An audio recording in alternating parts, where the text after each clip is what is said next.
RTC bus వేసుకెళ్ళిపోతున్నారు దాన్ని.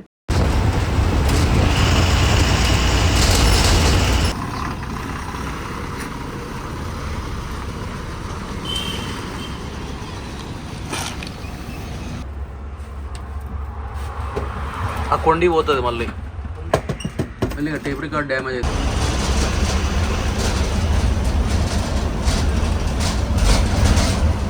Hey guys, what's up? This is Rukmanan. Welcome back to the channel everyone. Hope you guys are doing well and enjoying with my stuff. Right now, here we are at the NH44 and just look at the highway over there. And this is our bus. ఇప్పుడు మనం మన బస్సుని wheel అలైన్మెంట్కి తీసుకెళ్తున్నాము. ఈ bus వచ్చేసి Gadwal depot bus. గద్వాల్లో wheel alignment available ఉండదు. So బస్సుని మనం గద్వాల్ నుంచి అండ్ కర్నూలుకి తీసుకెళ్తున్నాము.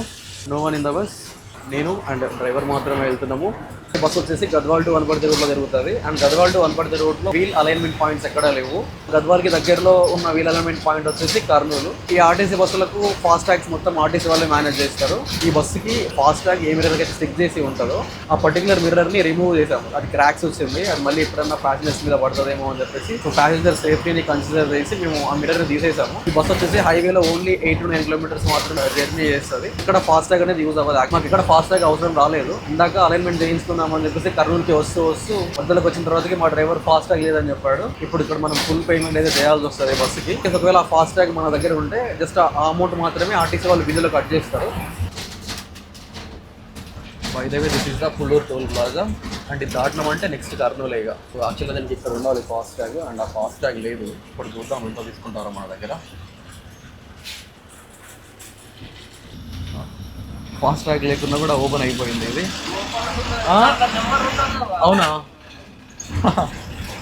ఇంత స్టోరీ చెప్పాయి కదా, అంతా వేస్ట్ అయిపోయింది మా బ్రో. అది బస్సు మొహం చూడగానే పైకి ఎత్తేసింది. అన్న సర్వీస్ లైన్లో పోవాలి. వీల్ అలైన్మెంట్ పాయింట్కి వచ్చేసాము. By the way this is our bus.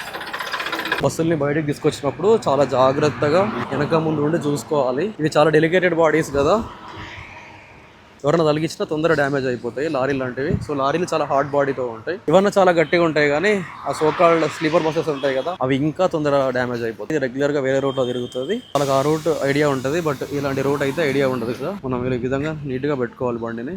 And by the way that is the NH44.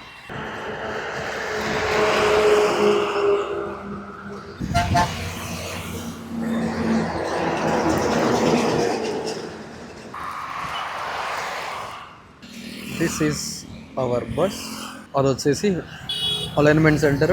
లోపల ఆల్రెడీ ఒక వెహికల్ అలైన్మెంట్ అవుతుంది, అందుకని చెప్పేసి మనం మన వెహికల్ని ఇక్కడ పార్క్ చేసాము. ఫాస్ట్ ట్యాగ్ స్టిక్కర్ వచ్చేసి ఇక్కడ ఉండే, సో అద్దం రీప్లేస్ చేసేటప్పుడే చాలా జాగ్రత్తగా ఫాస్ట్ ట్యాగ్ స్టిక్కర్ని రిమూవ్ చేశారు. ఫాస్ట్ ట్యాగ్ వచ్చేసి అక్కడ పైన అంటించిండు డ్రైవర్ తెలివిగా. అలా మేము బయటపడిపోయాము. జస్ట్ ఇక్కడ the tyre position of our bus. యాక్చువల్గా అలైన్మెంట్ బాగానే ఉంది, కాకపోతే ఎందుకు స్టెప్పులు కొడుతున్నాయి అని చెప్పేసి అన్నారు. తెలంగాణలో ఫ్రీ బస్ స్కీమ్ వచ్చింది కదా, సో అప్పటి నుంచి టైర్స్ బాగా ఖరాబ్ అవుతున్నాయి. And just look at the front tyre of this bus. And front tyre rear tyre almost same ఉండాలి. ఈ టైర్ కొంచెం ఇటు పోయినా అండ్ ఇటు తిరిగినా అలైన్మెంట్ అనేది మనకు పోయినట్టు అర్థం. అండ్ ఒకసారి రైట్ సైడ్లో చూద్దాం. Look at the right tyre of this bus. అది లెఫ్ట్ టైర్, అదే రైట్ టైర్. సో ఇది లెఫ్ట్ టైర్. అండ్ అక్కడేమో రేర్ టైర్కి ఫ్రంట్ టైర్ అనేది ప్యారలల్గా ఉండాలి. మన టైర్స్ చాలా మంచిగా ఉన్నాయి. ఇవి సీల్ టైర్స్ యాక్చువల్గా. Right now here we're at the Panchalingala stage. Pullur toll plaza దాటిన తర్వాతకి లెఫ్ట్లో ఒకటి అపోలో టైర్స్ అని చెప్పేసి అలైన్మెంట్ పాయింట్ ఉంటుంది. గద్వాల్ నుంచి కర్నూలుకి అరౌండ్ 63 kilometers ఉంటుంది. అండ్ దాంతోపాటు మనకు బోనస్ ఒక టోల్ ప్లాజా ఉంటుంది. ఈ అలైన్మెంట్ ఎందుకు చేయించాలి అంటే టైర్ వేరియంట్ టైర్ అనేది ఫాస్ట్గా అవ్వకుండా అలైన్మెంట్ చేయించాలి. అలైన్మెంట్ చేయించేటప్పుడు మనకు మెయిన్గా 3 ఎలిమెంట్స్ని కన్సిడర్ చేస్తారు. ఒకటి వచ్చేసి టో, క్యాంబర్, క్యాస్టర్. ఈ సోకాల్డ్ టో అండ్ క్యాంబర్ వచ్చేసి మన టైర్ దగ్గర సెట్టింగ్స్ ఉంటాయి. క్యాస్టర్ వచ్చేసి స్టీరింగ్ సెట్టింగ్ అనమాట. సో యాక్చువల్లీ బస్ ఈరోజు పీపీసీ పెట్టారు. పండుగలప్పుడు ఆర్టీసీ వాళ్ళు సర్వీస్ నుంచి ఆ రోజు ఆపేస్తారు.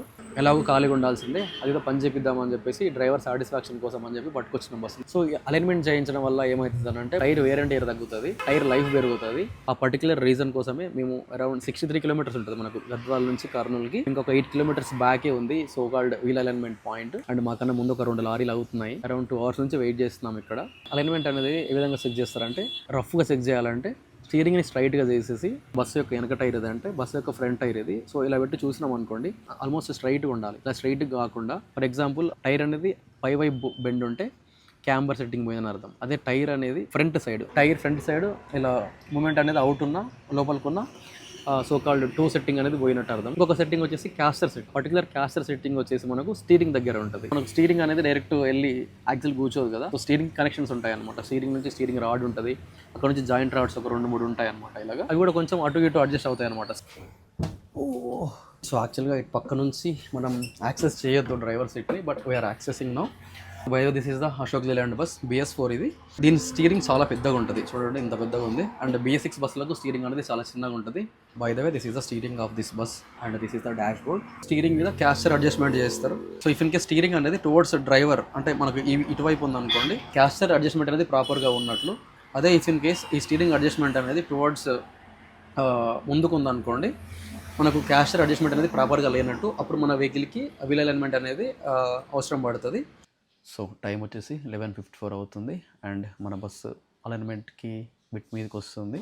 కార్స్కి ఎలా అలైన్మెంట్ చేస్తారో బస్సులకు కూడా సేమ్ అలానే చేస్తారు, కాకపోతే బస్సులకు కొంచెం ప్రొసీజర్ పెద్దగా ఉంటుంది. అండ్ మీరు ఇక్కడ చూసుకున్నట్లయితే అలైన్మెంట్ సంబంధించిన ఎక్విప్మెంట్ ఉంది ఇక్కడ. ఈ బిట్ ఏదైతే ఉందో సో ఆ బిట్ కిందికి ఒకసారి వెళ్దాం. ఆ బిట్ కిందికి ఇలా వెళ్ళిన తర్వాతకి మనం మన బస్సుని కంప్లీట్గా కింద నుంచి ఈజీగా యాక్సెస్ చేయొచ్చు. ఇందాక చెప్పాను కదా స్టీరింగ్కి మల్టిపుల్ కనెక్షన్స్ ఉంటాయని చెప్పేసి, చూడండి అక్కడ నుంచి ఇక్కడికి అండ్ ఇక్కడ నుంచి ఇక్కడికి. అండ్ ఈ ఫస్ట్ రైట్ టైర్కి ఉంటుంది అండ్ రైట్ టైర్ నుంచి ఇంకొక చిన్న షాఫ్ట్ అండ్ అక్కడ నుంచి లెఫ్ట్ టైర్కి ఒక కనెక్షన్ ఉంటుంది. ఈ విధంగా స్టీరింగ్ నుంచి టైర్స్కి మల్టిపుల్ కనెక్షన్స్ ఉంటాయి, వాటికి చేసేదే క్యాస్టర్ సెట్టింగ్. అండ్ మీరు చూడవచ్చు మన బస్సు యొక్క కింది పోర్షన్ని. అండ్ ఒకసారి బస్ రేర్ టైర్స్ దగ్గరికి వెళ్ళి చూద్దాము. మన బస్కి కొన్ని క్రాసెస్ కట్ అయినాయి అండ్ చూడండి అక్కడ ఒక క్రాస్ కట్ అయింది అండ్ ఇటు పక్క ఒక 2 క్రాసులు కట్ అయినాయి. సో ఇక్కడ కింద నుంచి థర్డ్ ప్లేట్ కట్ అయింది అండ్ ఇటు పక్క కింద నుంచి third and fourth plates cut అయినాయి. అండ్ అలాగే మనకు ముందు చూసుకున్నట్లయితే లెఫ్ట్ సైడ్లో ఒకటి పైనుంచి థర్డ్ ప్లేట్ కట్ అయింది. సో ఇలా ప్లేట్స్ కట్ అయితే అలైన్మెంట్ చేయడానికి రాదు. ఇక్కడ పనిచేసే వాళ్ళు వెళ్ళి ఆ ప్లేట్స్ని రీప్లేస్ చేయించుకొని రమ్మని చెప్తున్నారు. ఎందుకంటే ఆ ప్లేట్స్ మీదనే అలైన్మెంట్ చేయొచ్చు, బట్ చేస్తే ప్రాపర్గా కూర్చోదు అని చెప్పేసి చెప్తున్నారు. అది చేయించుకొని రావడానికి బస్ని బయటికి తీసుకెళ్తున్నాము. సో చూసారు కదా ప్లాన్ పెద్ద బిస్కెట్ అయింది. సివిల్ అలైన్మెంట్ పాయింట్ మీద అయ్యగానే సో వాళ్ళు బస్సు కిందికి వెళ్ళి క్రాసులు చెక్ చేశారు. బస్సు వెనకాల రైట్ సైడ్లో ఒక 2 క్రాసులు కట్ అయినాయి, లెఫ్ట్ సైడ్లో ఒక క్రాస్ కట్ అయింది అండ్ ఇంకా బస్సుకి ముందు సైడ్ లెఫ్ట్ సైడ్లో ఒక క్రాస్ కట్ అయింది. మొత్తం 4 క్రాసులు కట్ అయినాయి. మంచిగా ఉన్న క్రాసులు కూడా ఇరిగిపోతాయి, వెళ్ళి వెహికల్ని మొత్తం చెక్ చేయించుకొని రండి అని చెప్పారు. బట్ పక్కన కర్నూలు, సో కర్నూలుకి వెళ్ళి చూస్తే అక్కడ ఈరోజు కరి పండుగ అంటే ఇచ్చే షాప్స్ అన్ని క్లోజ్ చేస్తున్నారు. బండిని ఇక్కడ పెట్టినా కూడా ఉపయోగం ఉండదు. అందుకని చెప్పేసి వెహికల్ని ఇప్పుడు గద్వాలు తీసుకెళ్తున్నాము. సో కాల్డ్ వర్క్ ఏదైతే ఉందో కంప్లీట్గా రీప్లేస్ అండ్ రిపేర్ చేయించుకొని వెహికల్ని మళ్ళీ తీసుకొచ్చి ఇప్పుడు అలైన్మెంట్ చేయిస్తాము. అంటే ఇప్పటిదాకా చాలా వెహికల్స్ అలైన్మెంట్ చేయించేటప్పుడు మాకు ఇలాంటి ఇష్యూ మేము ఎప్పుడు ఫేస్ చేయలేదు. క్రాసెస్ ఇరిగిపోయినాయి కదా, క్రాసెస్ ఇరిగిపోయిన ఇష్యూస్ మేము ఎప్పుడు ఫేస్ చేయలేదు. కొన్నిసార్లు ఇవి జరుగుతూ ఉంటాయి, చూసాము. బట్ మెకానిక్లు ఎవరు అవైలబుల్ లేరు చేసేవాళ్ళు. అందుకని చెప్పేసి right now we are taking back the bus towards Gadwal. Gadwal నుంచి కర్నూలుకి 63 కిలోమీటర్స్ ఉంటుంది. అక్కడ నుంచి ఇక్కడికి వచ్చి అండ్ ఇక్కడ నుంచి అక్కడికి పోయినందుకు పోయేలు వేసి ఏదో బస్ని ట్రయల్ రన్ ఇస్తున్నట్టు ఉంది. సో అండ్ గుర్తుపెట్టుకోండి, ఎప్పుడైనా సరే మీరు మీ వెహికల్ని వీల్ అలైన్మెంట్ కోసం చాలా దూరం తీసుకెళ్తున్నారు అనుకోండి, ఫస్ట్ మీ వెహికల్ యొక్క క్రాస్లు చెక్ చేసుకోండి. ఏమైనా క్రాస్లు ఇరిగిపోతే ఆ ఇరిగిపోయిన క్రాసెస్ని కొత్త వాటితో రీప్లేస్ చేసిన తర్వాతకి అలైన్మెంట్కి తీసుకెళ్ళండి. అలా క్రాస్లన్నీ ప్రాపర్గా ఉన్నప్పుడు అలైన్మెంట్ చేస్తేనే అలైన్మెంట్ అనేది ప్రాపర్గా కూర్చుంటుందని వాళ్ళు నాకు చెప్పారు. బట్ ఇది ఒక ఎక్స్పీరియన్స్, ఈ ఎక్స్పీరియన్స్ మేము ఎప్పుడు మర్చిపోము. ఇది మాకు ఫ్యూచర్లో యూజ్ అవుతుంది.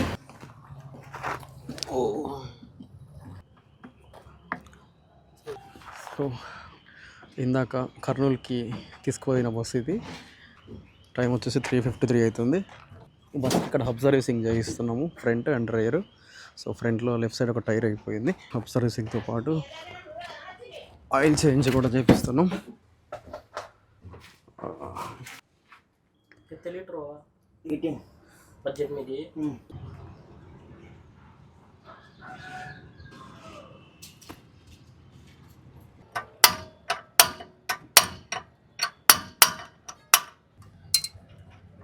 चढ़ाना है और स्प्रिंग लेगा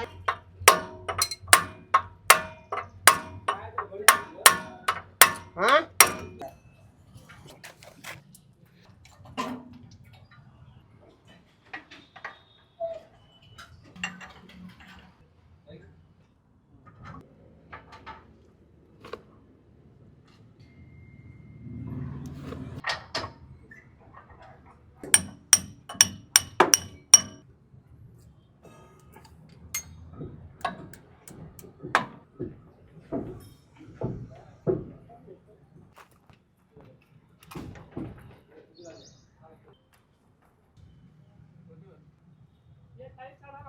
ఫ్రంట్ 2 వీల్స్కి అబ్జర్వేషన్ అయిపోయింది అండ్ ఇంకా రేర్ 2 వీల్స్కి అబ్జర్వేషన్ పెండింగ్ ఉంది. అండ్ ఇందాకే 18 లీటర్స్ ఆయిల్ తీసుకొచ్చి పోసినాము and fuel filter and fuel separation filter fit చేసాము. మన బస్సు యొక్క ఇంజన్ బే, ఇది గేర్ రాడ్ స్టార్టింగ్లో ఉంది బస్సు. అండ్ బస్సు కింద ముందర టైర్లు లేవు, బండి మొత్తం జాకుల మీద ఉంది. బస్కి హబ్ సర్వీసింగ్ చేయాలంటే ఫస్ట్ బండికి టైర్స్ తీసేస్తారు. చూడండి టైర్స్ ఇక్కడ పెట్టాము. తర్వాతకి ఇలా డ్రమ్ ఉంటుంది, ఈ డ్రమ్ను కూడా తీసేస్తారు. By the way, so just look at the used oil of our bus. ఇంకా ఇక్కడ ఒక ఫిల్టర్ చేంజ్ చేసాము, ఇక్కడ కనబడుతుంది కదా వైట్ కలర్ ఫిల్టర్. ఈ డ్రమ్ తీసిన తర్వాతకి ఈ విధంగా ఉంటుంది. తీసి మొత్తం గ్రీజింగ్ అప్లై చేస్తారు. ఇవి వచ్చేసి ఎయిర్ పైప్స్, 4 ఇయర్ పాసింగ్ ఉంటుంది, అప్పుడు కొత్త వేయాలి ఇవన్నీ. సో అప్పుడు చేంజ్ చేసాము. మనకు యాక్చువల్గా బైక్లకు బ్రేక్ ప్యాడ్స్ ఉంటాయి కదా, అవి కింద ఉంటాయి. బస్కి ఇవి బ్రేక్ ప్యాడ్స్ అంటే బ్రేక్ లైనర్స్ కూడా ఉంటారు వీటిని. సో ఇవి ఇక్కడ డిస్క్కి ఇక్కడ అటాచ్ అయ్యి ఎయిర్ ప్రెషర్ హెల్ప్ తోటి ఇక్కడ టచ్ అయ్యి బండి అనేది బ్రేక్ అప్లై అవుతుంది.